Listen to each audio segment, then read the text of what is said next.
क्या आपने कभी ऑब्जर्व किया है कि स्ट्रेस या एंजाइटी के वक्त सांस तेज होना शुरू हो जाता है, या कभी शैलो हो जाता है, या कभी अनइवन हो जाता है? ये सिर्फ फीलिंग नहीं होती, बल्कि बॉडी का एक मेजरेबल रिस्पॉन्स होता है।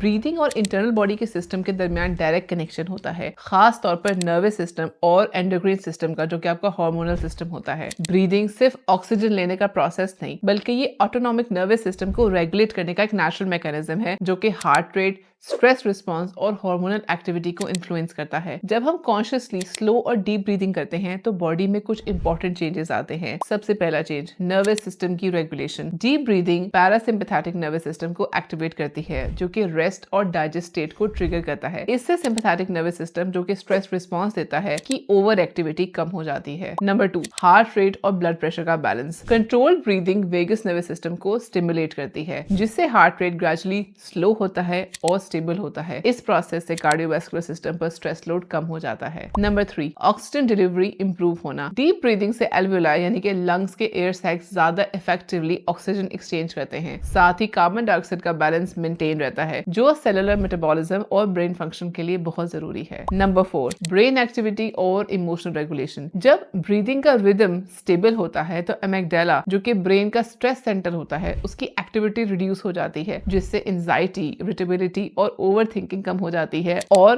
प्रीफ्रंटल कॉर्टेक्स ज्यादा इफेक्टिवली काम करता है। नंबर 5, हार्मोनल रिस्पॉन्स का कंट्रोल। स्ट्रेस लेवल कम होने से कॉर्टिसोल जैसे स्ट्रेस हार्मोन्स कंट्रोल में रहते हैं, जिससे बॉडी का एंडोक्राइन सिस्टम बेहतर काम करता है और हार्मोनल रिदम भी बेहतर स्टेबल होता है। डीप ब्रीदिंग को बेहतर तरीके से प्रैक्टिस कैसे किया जाए? सबसे पहले स्लो और कंट्रोल्ड सांस लें। जल्दी जल्दी ब्रीदिंग से परहेज करें।